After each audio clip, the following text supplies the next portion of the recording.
तो हम JEE advance 2024 का क्वेश्चन सॉल्व करने जा रहे हैं और ये सेक्शन सी से है। और सेक्शन सी की सबसे अच्छी बात ये है कि यहाँ पर आपको कोई भी नेगेटिव मार्किंग देखने को नहीं मिलती है। तो क्वेश्चन में पढ़ते हैं, a thin uniform rod of length L and certain mass is kept on A frictionless horizontal table. ठीक है, तो यहाँ पर एक यूनिफॉर्म रॉड है, एक यूनिफॉर्म रॉड है जिसकी लेंथ जो है वो एल है, इसकी डिस्टेंस जो है वो एल है। उसके बाद दिया हुआ है with a massless string of length L fixed to one end. यहां पर हम एक स्ट्रिंग को कनेक्ट कर दिए हैं वन एंड से, वन एंड से हम स्ट्रिंग को कनेक्ट करते हैं। दूसरा end, the other end of the string of the strong is string pivoted to a point O. ये पॉइंट पाइवोटेड है O, this is pivoted point, this is pivoted point.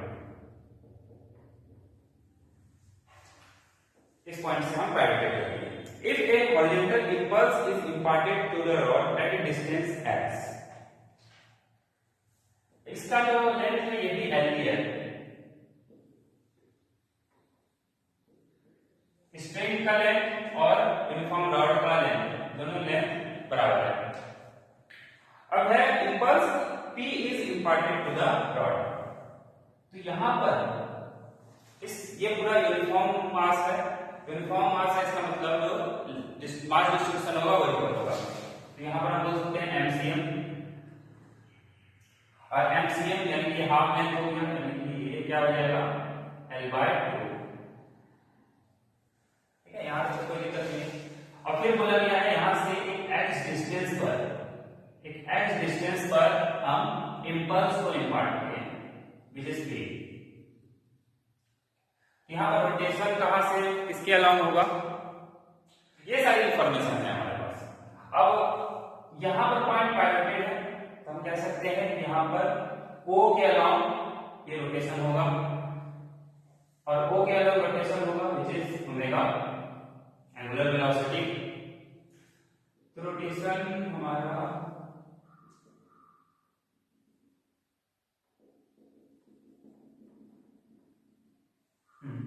ये rotation होगा।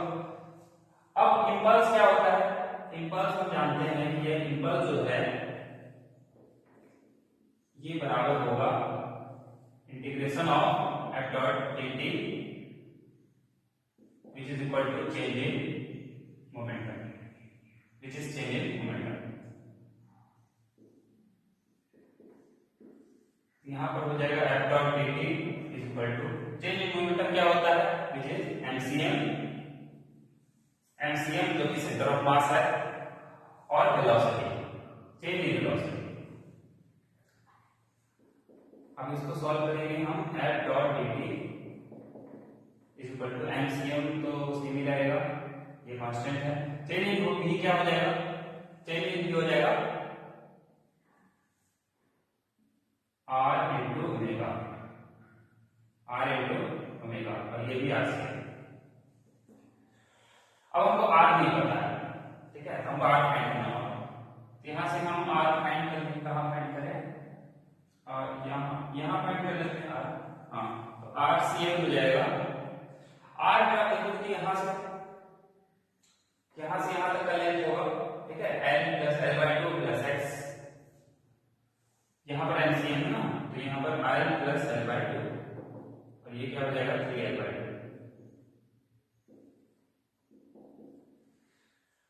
तो RCM हो जा रहा है 3L/2, यानी कि ये integral of f dot dt is equal to MCM। RCM की जगह पे हम ये लिख सकते हैं 3L/2 और ये ओमेगा।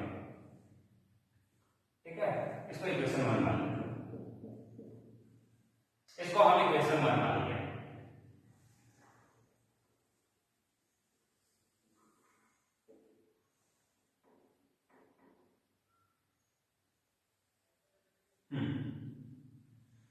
अब हम लोग क्या कर सकते हैं, अब हम मोमेंट ऑफ इनर्शिया फाइंड कर सकते हैं यहां से।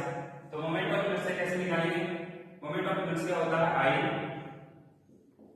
I ICM plus m perpendicular distance d। अब आईसीएम एक्सिस थ्योरम हम लगाएंगे तो हमको क्या मिलेगा, ml स्क्वायर बाय 12 प्लस ये m है और ये परपेंडिकुलर डिस्टेंस। परपेंडिकुलर डिस्टेंस इसमें क्या होगा, ये सेम होगा, ये आरसीएम के बराबर विच इज 3l बाय 2, इसका स्क्वायर है, यहां पर भी इसका स्क्वायर हो जाएगा। ठीक है, अब ये मिलेगा हमको ml square by 12 plus 3 to 3 9 ml square by 4, ये सॉल्व करेंगे तो हो जाएगा 28 ml स्क्वायर बाय 12, 3 और ये 7 बाय 3 ml स्क्वायर। अब हमको मोमेंट ऑफ इनर्शिया निकल चुका है। अब हम क्या कर सकते हैं, ये था हमारा इंपल्स, अब हमको एंगुलर इंपल्स भी निकालना होगा। तो एंगुलर इंपल्स हम कैसे निकालेंगे, एंगुलर इंपल्स ये क्या होता है, इंटीग्रल ऑफ टॉर्क, ये टॉर्क हमको निकालना होगा, टॉर्क dt। अब टॉर्क क्या तक है, कहां से रोटेट कर रहा है, यहां से यहां तक हमको डिस्टेंस को टोटल लेना होगा, जहां से फोर्स एडेड है वहां से हमको लेना होगा। तो हम क्या कर सकते हैं, टॉर्क की जगह पर लिख सकते हैं ये F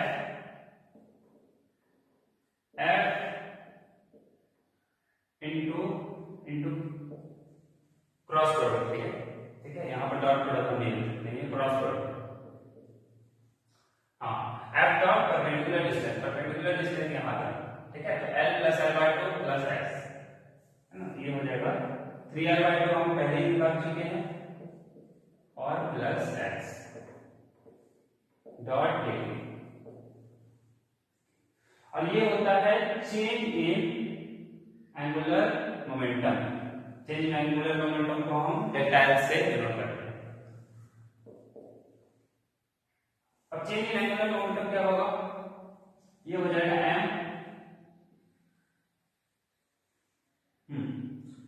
m और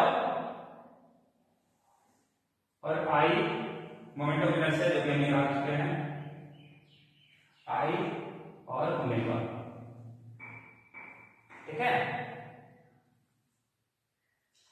m टू I। अब यहां पर हम क्या कर सकते हैं, ये कांस्टेंट है, ये कांस्टेंट हम को बाहर कर सकते हैं, यानी कि लिखेंगे 3L/2 plus x integral of f dot dt, है ना। सेम यहां पर इक्वेशन 1 से मैच कर रहा है।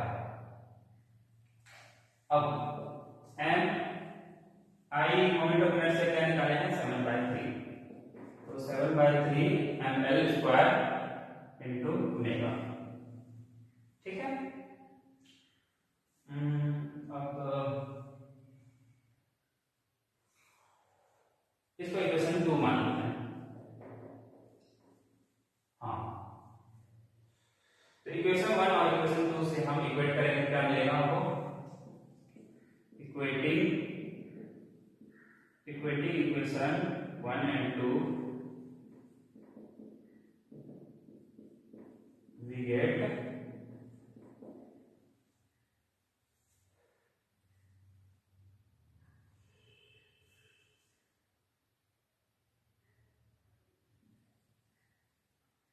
MCM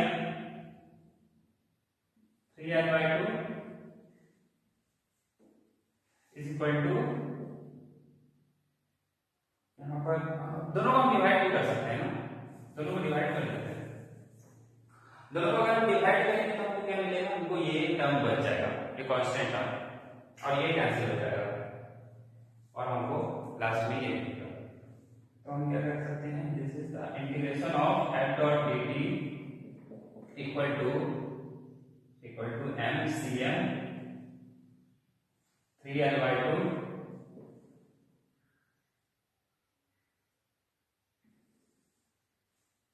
integration of f dot dt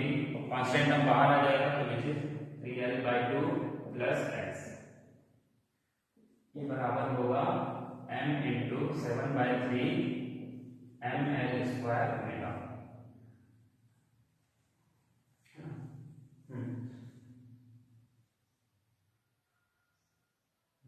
mass term हम ले चुके हैं। अच्छा, मास टर्म तो यहाँ ले चुके हैं, यहाँ मास टर्म तो ये मोमेंट ऑफ इनर्शिया हो गया ना, ये मास नहीं होगा।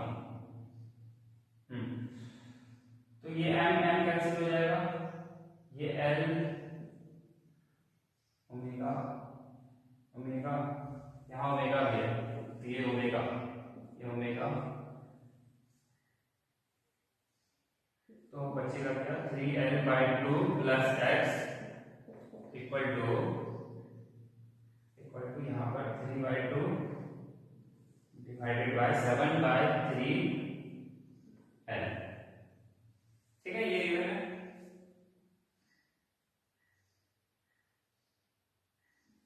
ये 7/3l equal to 3/2 multiply 3l/2 plus x।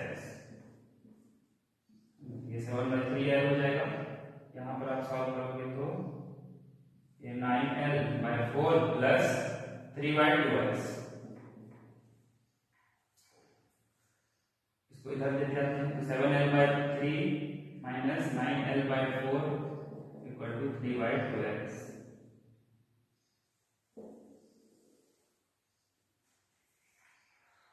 LCM लोगे तो ये क्या बन जाएगा 12, 7 into 4 28l minus 9 into 3 27l equal to 3/2x। ये होगा 1l/12 equal to 3/2x। x हो जाएगा 2l/3 into 12 l equal to 80। ठीक है, अब क्वेश्चन में क्या दिया हुआ था? क्वेश्चन में दिया हुआ था x equal to l/n। Question में दिया हुआ था x equal to l/n, x equal to l/n जो कि बराबर है l/18 के, यानी कि n का वैल्यू हो जाएगा 18। यही होगा आंसर।